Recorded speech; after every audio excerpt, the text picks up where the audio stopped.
My in-laws were in a car accident. They needed a transfusion, and my blood type was a match. I was about to drive to the hospital to donate. My wife snatched the car keys from my hand. Ethan's flight gets in tonight, she said. I have to go pick him up. I tried to explain. It's your parents, Chloe. They were in a crash. They need my blood. Don't be so petty, Leo. You're just trying to stop me from seeing Ethan. How dare you make up a story about my parents being in an accident? They flew out this morning for their trip. No matter what I said, she wouldn't believe me. She jabbed a finger in my face, her voice rising to a shriek. I see what this is. You're just trying to keep me away from Ethan. Well, fine. You don't want me to go? I'm going. With that, she grabbed my phone off the counter, shoved me into the study with our feverish daughter, and locked the door from the outside. Because of her, my in-laws missed the golden hour for treatment.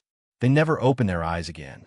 And because her fever went untreated for too long, my daughter never woke up either. After the funerals are over, I will make my wife pay for this. In blood. Chloe was in a good mood tonight.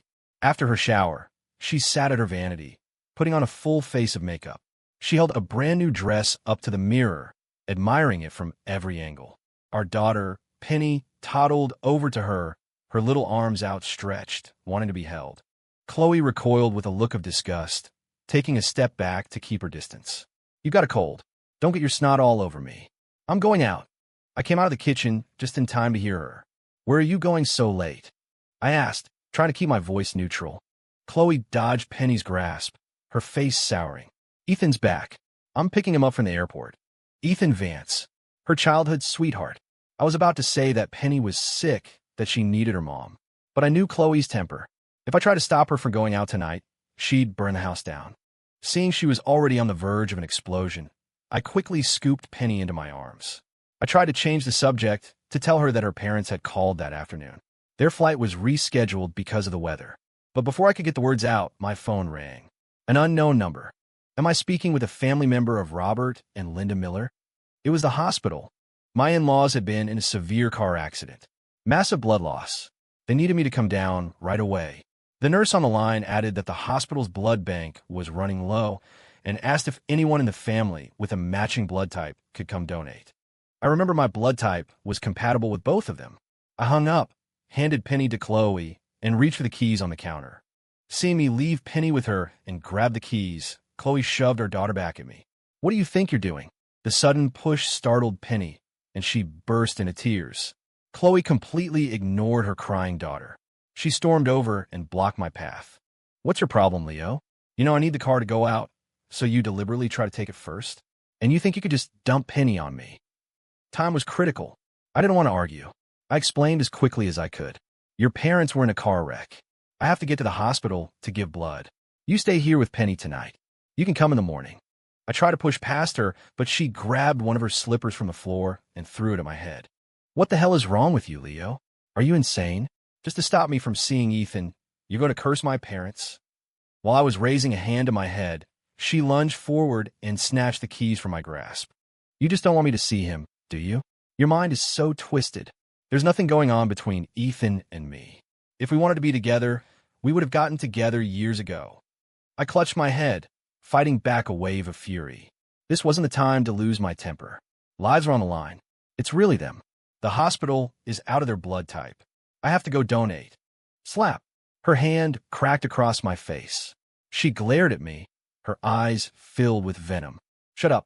Everyone knows from watching TV that you have to be a blood relative to donate. What? Are you related to my parents now? Her eyes darted around, and a look of malicious understanding crossed her face. Leo, I never knew you were this kind of person. Just to keep me from seeing Ethan, you'd wish death on my own parents. Fine. You started this. Don't blame me for what I do next. She turned, scooped up Penny, and walked toward the study. On the way, she pinched Penny hard. Our daughter's wail of pain tore through me, and I followed them into the room. I had walked right into her trap. She locked me and Penny inside, took the car keys, and left to meet her childhood sweetheart. #### Chapter 2 Daddy, my head hurts. Terrified by her mother's actions, Penny clung to my leg, begging me to pick her up. I held her close. Her forehead was burning up. Even then, I thought Chloe was just throwing a tantrum, that she wouldn't actually leave us locked in here. Bang! Bang. I pounded on the door. Chloe, stop messing around. Penny has a fever. We're out of Tylenol. We have to get her to a hospital. I yelled for what felt like 10 minutes. Silence. I reflexively reached for my pocket to call her, only then realizing she must have grabbed my phone in the chaos. Looking at Penny, who was whimpering in my arms, I covered her ears and kicked the door with all my strength. But no matter how hard I slammed against it, there was no response. It was clear Chloe had meant it. She had abandoned us. This was a study with no windows. There was no way to call for help. I started hammering my fists against the walls in a frenzy, but then I remembered. This was a 1-unit-per-floor apartment. There were no next-door neighbors. I watched Penny's eyes flutter and close in my arms, her consciousness fading. My heart felt like it was being ripped apart. Penny, don't be scared. Daddy will find a way to get you out. My only hope was a neighbor downstairs. I gently laid Penny down in a safe corner, picked up a heavy oak chair, and started smashing it against the floor. When the chair splintered, I shoved over the bookshelf. I was trying to make enough noise to annoy the downstairs neighbor into coming up to complain. I don't know how long it took, but finally, I heard the doorbell ring. When there was no answer, the ringing was replaced by knocking, the force gradually increasing. After a few minutes, the knocking stopped, and the footsteps faded away. I wrecked everything in the room I could move. Sometime later, the frantic knocking returned. I prayed that the neighbor had realized something was wrong, that they would call the police. Soon, the knocking stopped again. An eternity seemed to pass before I heard the sound of a door being forced open. I figured it had to be the police. I threw myself against the study door, pounding on it like a madman. "Is anyone in there?" A voice called out. "We're locked in. Help us." I roared back. The police officer told me to stand back, so I wouldn't get hurt. Crack! The door burst open. I saw 2 police officers and my downstairs neighbor crowded in the hallway. Relief washed over me. I quickly explained the situation to the officers, then apologized to my neighbor, telling him it was the only thing I could think to do. He waved it off, then his eyes landed on Penny. "Oh my God, your daughter. Her face is blue. Get her to a hospital now." Chloe had taken the car, and it was too late to easily get a ride. My neighbor insisted on driving us. He ran 6 red lights on the way. I kept thanking him over and over. "It's a matter of life and death, man. Don't worry about it," he said, then added grimly, "But brother, I gotta say, your wife is something else. How can anyone lock a sick kid in a room like that?" He trailed off, probably not wanting to upset me further. He was right. They say a mother's love is the strongest force on earth. Right now, I believe some people didn't deserve to be mothers at all. I'd always told myself Chloe was still a kid herself, that she just didn't know how to love Penny yet. That if I gave her time, she'd come around, she'd care more about our family. Now I saw the truth. She didn't love me, and because of that, she resented Penny. Since that was the case, it was time for me to stop expecting anything from her. It was time to end this. At the hospital, Penny was rushed straight into the ER. An hour later, a doctor emerged, his face grim. He just shook his head. "I'm so sorry. We did everything we could. If she had gotten here sooner." My legs gave out. I collapsed onto the cold linoleum floor. But the tragedy wasn't finished with me. A nurse walked over. "Are you the family of Robert and Linda Miller?" "I'm very sorry to inform you," she said, her voice gentle. Both patients went into shock from blood loss. They didn't make it. As Penny's legal guardian, I signed the paperwork for her cremation. But for my in-laws, I wasn't their next of kin. Chloe had to sign. Swallowing my grief, I borrowed a nurse's phone and called her. The second she heard my voice, she exploded. "Leo, are you out of your mind? You trashed the apartment. Where are you? You get your ass back here right now and clean this up. Ethan hasn't found a place yet, so he's staying with us." My control snapped. I roared into the phone. Ethan, Ethan, is that all you can think about? Get your ass to the hospital right now and sign the papers to have your parents cremated." There was a cold, mocking laugh on the other end of the line. "Still at it, huh? You really commit to the bit, don't you? You say my parents are dead and I need to sign for their cremation? Fine, I'll play along. I'm not signing. You can tell the hospital to dump their bodies on the street. Let them rot and stink up the whole city." She slammed the phone down. Her voice had been so loud that even without speakerphone, every doctor and nurse nearby had heard her. They all looked at me with pity, mourning the fact that I had a wife like her, and that my in-laws had such a daughter. I had no choice but to tell the hospital staff that Chloe refused to sign. They informed me that if no family member claimed the bodies after 1 week, the hospital would handle the cremation and their ashes would be scattered at sea. After Penny's cremation, I carried her small urn home. Standing outside my apartment, I saw the broken door had been replaced with a new one, fitted with a keypad lock. I didn't know the code. I had to knock. After a minute, I heard an unfamiliar man's voice from inside. The door opened. A face I would never forget stood before me. Ethan Vance. He was wearing the matching set of pajamas I had bought for Chloe and me. A smirk played on his lips. "Who is it?" Chloe's voice called from behind him. I saw her appear, wearing the other half of the set. How pathetic. When I first bought them, Chloe had refused to wear them, saying they were childish. Now, here she was, happily wearing them with her childhood sweetheart. The irony was suffocating. Seeing me, the smile on Chloe's face vanished. "What are you doing back here?" she asked curtly. "This is my home. Am I not allowed to be here?" I glanced at Ethan, who was wearing my slippers. I let out a cold laugh. "If you like my sloppy seconds so much, you can have them." Ethan caught the double meaning. He turned to Chloe with a look of feigned hurt. "Chloe, I don't think Leo wants me here. Maybe I should just pack my things and go." Chloe couldn't stand to see him upset. She stepped in front of him, shielding him like a mother hen. She glared at me. "Leo, were you raised in a barn? He's a guest. If you don't want to see Ethan, then you can get out. You're not welcome here." I stared at her, a profound bitterness rising in my chest. How could I have been so blind as to marry this woman? "Get out. Go on, get out," Chloe shrieked when I didn't move. I was about to retort when her phone rang. She shut her mouth and glanced at the screen. An unknown number. She answered it. "What? What do you mean my parents never showed up for the city tour?" I watched the expression on Chloe's face shift from confusion to worry. It had to be the tour company. Chloe had booked a local one-day tour for her parents. Now they were calling to ask why they were no-shows. Now, I thought, surely she'll believe what I told her. But then Ethan chimed in. "Isn't that a scam? You hear about those all the time. People calling about flight delays to get your info for a full refund." That was all the prompting Chloe needed. She screamed into the phone, "Scammers like you can go to hell.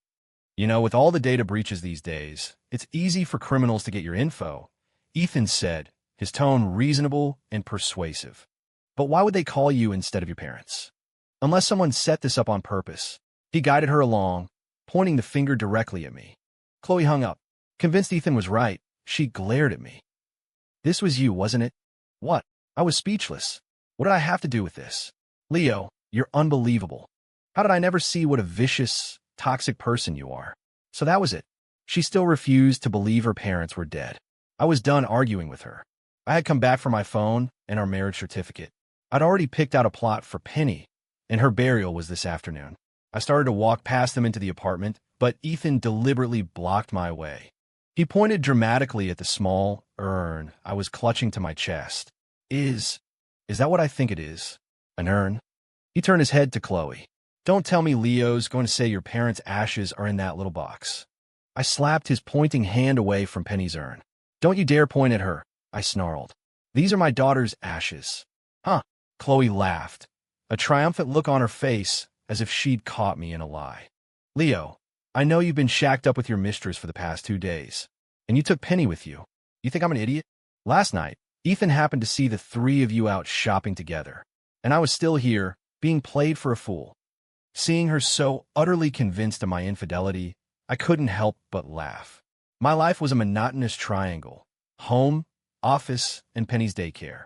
Would I have had time for an affair? And even if I did, Penny had been pronounced dead 2 nights ago. How could Ethan have possibly seen her last night? "Where's your proof?" I asked. A flicker of panic crossed Ethan's face. He was about to stammer out an excuse when Chloe, ever the defender, jumped in. "Ethan has a good heart. He would never lie. He's not a small-minded monster like you who spends his days cursing my parents." "So no proof, then?" I said, my eyes fixed on Ethan. I saw his confidence swell, buoyed by Chloe's support. "I don't need proof. I trust Ethan's character. If she was going to believe her childhood sweetheart so blindly, then nothing I said would matter. I had originally thought, for Penny's sake, that I might spare Chloe the worst of it. Not anymore. Penny's death was caused by septic shock from a raging fever. But it was Chloe who had locked us in that room, delaying the medical treatment that would have saved her. And my in-laws, they might have survived, but they died because Chloe prevented me from donating blood. 3 lives. That was enough to put Chloe behind bars for the rest of her miserable life, wasn't it? I would call the police. But not yet. I would wait until after the 1-week deadline, after her parents' remains were scattered into the ocean. I was going to make sure Chloe never even had a chance to see her parents one last time. A week later, Chloe had still not come to the hospital to sign the papers and claim the bodies. As per protocol, the hospital had Robert and Linda Miller cremated. Their ashes were scattered at sea. I had been in contact with the funeral home all week, and I'd already drafted the obituary text message. The moment the sea burial was over, I sent it out to all our relatives and friends, informing them of the funeral service the next day. I was fully prepared for Chloe to get the message and come storming over to scream at me. But by the next morning, right before the service was set to begin, I hadn't heard a word from her. Then I remembered. She had blocked me on every platform. That was even better. It would give all our relatives a front row seat to see what a disgrace of a daughter she truly was. Our out-of-state family took the first flight they could get. They arrived at the funeral home, travel-worn and exhausted, only to find me, dressed in a black suit, standing alone at the entrance to greet them. "We're so sorry for your loss, Leo. You have to stay strong," my uncle and aunt said, their voices heavy as they looked at the 3 memorial portraits inside the chapel. "Hey, where's Chloe? Why are you here by yourself?"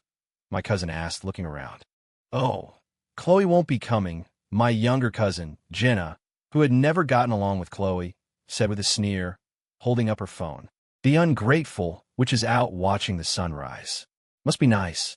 Her parents and daughter are dead, and she has the time to go hiking and enjoy the scenery." Everyone gathered around Jenna's phone. The screen showed an Instagram post Chloe had uploaded 5 minutes earlier. It was a 9-photo grid, all selfies of her and Ethan at some scenic overlook, the rising sun behind them. They were posed intimately, their chemistry obvious. The caption read, "Sometimes you have to let go of the past to embrace your future. So happy you're back." She had posted it for the world to see. Our relatives saw it. Their faces were masks of disappointment. Jenna, never one to hold back, had already left a comment. "Let go of your parents and daughter to embrace your affair?" My other uncle saw Jenna's comment and opened his mouth to scold her for being disrespectful, but then he thought better of it. She was right. He just sighed 3 times. How did that girl turn out like this? "When she gets here, I'm going to slap her a few times myself," our great-uncle, the family patriarch, declared, his voice trembling with rage. "I'll do it on behalf of her parents." No one tried to talk him out of it. If anything, they thought the punishment was too light. Just as I saw that everyone had arrived and was about to lead them into the chapel to begin the service, I heard Chloe shriek from the parking lot. "Leo, you son of a bitch. My parents are alive, and you're holding a funeral for them?" Her screaming stopped everyone in their tracks. They all turned to look. I stopped too, turning to watch her run towards me, her face contorted with rage. She got right in my face and raised her hand to slap me.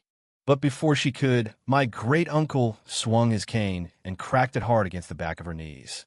####, Chapter 6, Chloe crumpled to the ground, landing on her knees right in front of me with a loud thud. Jenna couldn't help but snicker. Chloe glared at the crowd of relatives, who were all staring at her with judgment. She scrambled to her feet, infuriated, and pointed a trembling finger at me. "I respect you as an elder, Uncle Ray. But how can you go along with his insanity? My parents are perfectly fine. He's just doing this to curse them." Slap. Uncle Ray's hand struck her face with the force of his outrage. The old man was shaking, and he slammed the end of his cane on the pavement. "You ungrateful child. You don't even know your own parents have passed away. They wasted their lives raising you." Even now, Chloe refused to believe it. She held her chin high. "My parents are on vacation. How could they possibly be dead?" She had been so consumed by Ethan these past 2 weeks that she hadn't even noticed the silence from her parents. If she had an ounce of concern for them, she would have realized something was wrong days ago. "According to their itinerary, they should have been back a while ago," I said, laying out the truth for her, piece by piece. "Why haven't they contacted you?" "They're traveling." "There." "So?" Chloe's voice faltered. She pulled out her phone and looked at the date. It was true. According to the schedule, Her parents should have been home 5 days ago. Come to think of it, it had been over 2 weeks since she'd gotten a text from them. Normally, they would have at least called to say they were back safe. What was going on? Panic began to set in, but she gritted her teeth, refusing to admit it. And think about it, I continued. How long has it been since you've seen Penny? At the mention of our daughter, Chloe sneered. Don't you dare bring up Penny. I'm sure you've stashed her at your mistress's house. The relatives, who had just been condemning Chloe, now turned their questioning gazes on me. The tide of opinion shifted in an instant. Didn't the notice say Penny passed away, too? I saw her picture in the chapel. One of her friends murmured, confused. The comment reached Chloe's ears. Leo, to make me look bad, you'd even drag Penny into this? Just then, Penny's kindergarten teacher, who was on her way to work, happened to pass by. She saw us and came over to offer her condolences. Mr. and Mrs. Parker, you have to take care of yourselves. I'm so sorry for your loss. We've gathered all of Penny's things from her cubby. You can come by and pick them up whenever you're ready. The teacher's words were like a sledgehammer to Chloe's heart. She could disbelieve me, but she couldn't disbelieve the teacher.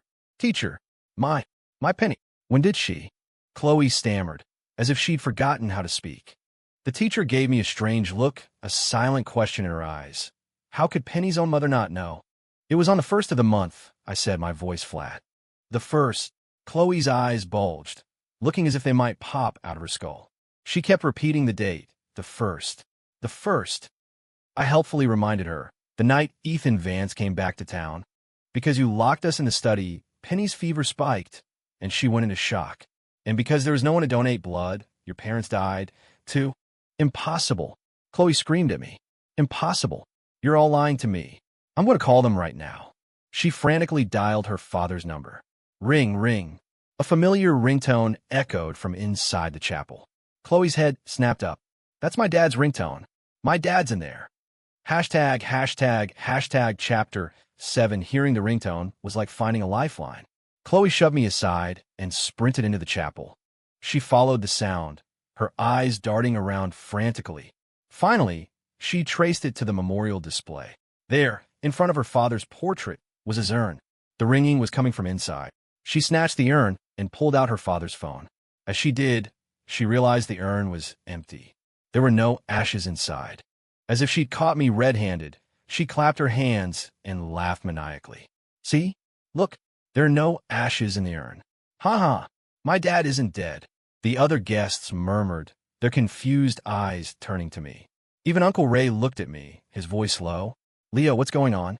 I put on a mask of sorrow and looked at Chloe, who was standing wild-eyed before the portraits. The crowd instinctively parted, clearing a path between us. Chloe, you forced me to do this. Before I could finish, she cut me off. I forced you. You're using my parents' death to manipulate me, to lie to everyone. What is wrong with you? In response, I took out my phone and pressed play. On the wall to the left of the memorial portraits, a large projector screen I had set up descended silently. A video began to play. The first scene was of me, alone, at the crematorium, receiving Penny's small white urn. The next was a shot of that same urn being lowered into the ground. Then, the scene cut to a conversation between me and a hospital administrator. Without a signature from the next of kin, the remains have to be cremated and disposed of according to hospital regulations. The chapel's four-corner speakers then broadcast Chloe's own callous voice, captured from our phone call. You say my parents are dead and I need to sign for their cremation? Fine, I'll play along. I'm not signing. You can tell the hospital to dump their bodies on the street. Let them rot and stink up the whole city. The final scene was of me, alone again, on the deck of a boat, clutching two memorial portraits while a crew member scattered 2 containers of ashes into the churning gray water of the lake. The video ended abruptly. I stared at Chloe's ashen face, my voice cold and precise. You killed your parents, and you killed our daughter. The night you locked us in that room and drove off to meet Ethan Vance, your daughter was dying of a fever, and your parents were bleeding to death. Chloe was trembling so violently she could barely stand. Tears streamed down her face. While you and Ethan were having your tearful reunion at the airport, your daughter was being wheeled into an emergency room, and your parents had already bled out. Shut up. Stop talking. Just stop. She shrieked, lunging at me, trying to cover my mouth. You betrayed me. You betrayed our family. You killed our daughter, and you killed your parents. All for another man. Chloe, how can you possibly face them in the afterlife? Do you think they'll forgive you? While they were clinging to life, what were you doing? You were with your lover. You were playing house, having the time of your life. In all that happiness, did you spare even 1 second to think about your daughter or your parents? I was wrong. Please, I'm begging you. Stop talking. I know I was wrong. She collapsed onto the floor, pounding her fists against the ground. When that wasn't enough, she started slapping her own face hard. Stop the theatrics.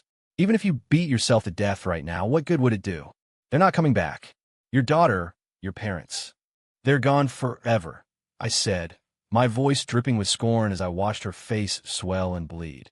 Chloe stayed on her knees, slapping herself over and over. Every person in that room believed she deserved it. Not a single soul moved to stop her. After some time, she finally stopped. I thought she had exhausted herself. As she staggered to her feet, I was about to mock her for not even lasting half an hour. But then I saw her lurch towards Uncle Ray and snatch the cane from his hand. My first thought was that she was going to attack someone. Instead, she turned and sprinted out of the funeral home. ####Chapter 8. Leo, go after her. Don't let her do something stupid. Uncle Ray yelled, his familial concern overriding his anger. I ran out just in time to see Chloe reach the curb. Our car was parked right there. She yanked open the passenger side door. Inside, Ethan was waiting. She raised a heavy wooden cane high above her head and, with all her strength, plunged the sharp end into his chest. You liar, she screamed, her voice a raw, broken thing. It's all your fault. You told me you saw Leo with Penny and some other woman. I couldn't make out what Ethan was saying. All I saw was the windshield turning crimson. Blood splattered across Chloe's face and clothes. I froze, terrified to move closer, afraid her murderous rage would turn on me next. You shouldn't tempt fate. The thought had barely crossed my mind when I looked up and saw Chloe, gripping the blood-soaked cane, walking toward me. I backed away in fear. The closer she got, the faster I retreated. It's okay now, she said, her voice eerily calm. It's okay. I killed him. There's no one between us anymore. We could be a family again. I didn't dare say a word, terrified of provoking her. Seeing my silence, her expression twisted into a mask of fury. You don't want to be with me, do you? Is that it? She raised the cane and lunged. My back hit a brick wall. There was nowhere left to run. I watched her charge at me. The cane aimed at my heart and thought, this is it. At least I'll be with Penny again. In that moment, I wasn't afraid. I felt a sense of release, that I wouldn't have to live in this hell anymore. I closed my eyes and waited for the end. A few seconds later, I heard the cane clatter on the pavement. I opened my eyes. Chloe was gone. Then I saw her, impaled on the decorative wrought iron fence surrounding the funeral home's garden. In her haste to lunge at me, her foot had slipped on the curb. She had stumbled forward, right onto one of the sharp, pointed spires. Blood gushed from her torso like a fountain. People were screaming. Someone was calling 911. When the ambulance arrived, she was barely alive. I saw a flicker of consciousness in her eyes. I leaned down close to her ear and whispered, "You should have paid more attention in biology class. People who are direct blood relatives are the ones who can't donate to each other." I watched them load her onto a stretcher. I begged the paramedics to save her, telling them money was no object. I was prepared to sell the house. I needed her to live, because dying would be too easy for her. My relatives and friends, seeing my devotion, came to comfort me. A few of the older women told me that once this was all over, I should divorce Chloe, and they'd find me a good, decent woman. I politely declined their offers, insisting that Chloe would be my only wife. She was a plague, and now that she had destroyed my life, it was my duty to stay with her forever. I couldn't let her ruin anyone else. After spending over $100,000 on her medical bills, Chloe pulled through. But the life she was left with was a fate worse than death. The fence had pierced her throat. She could never speak again. Her spinal cord was severely damaged. She would never walk again. She spent her days either lying in bed or sitting in a wheelchair while I pushed her out for some sun. The injuries also left her incontinent. Whenever I would wheel her to a crowded park and she soiled herself, she would make guttural, frantic noises, begging me with her eyes to take her home. I would pretend not to understand, leaving her in the most conspicuous spot I could find, letting her watch as people passed by, pinching their noses and staring at her in disgust. After months of this, her pride was shattered into a million pieces. One night, a faint noise from her room woke me up. I rushed in to check on her. She had managed to hide a small razor blade and was trying to slice her wrists. "You want to die?" "In your dreams," I said. I tied her arms and legs to the bedposts, then carried her to the car and drove her to a long-term specialty care facility. On the way, she wept silently, repeatedly banging her head against the plexiglass partition. I knew she was pleading with me, begging me to let her die. "Never," I told her, my eyes on the road. "Death would be a release. I will never let you have that." Hearing my words, she closed her eyes in utter despair. At the facility, I paid a substantial fee and told the staff that she was a high suicide risk. They were to watch her around the clock. Because I knew the greatest punishment wasn't death. It was forcing her to live.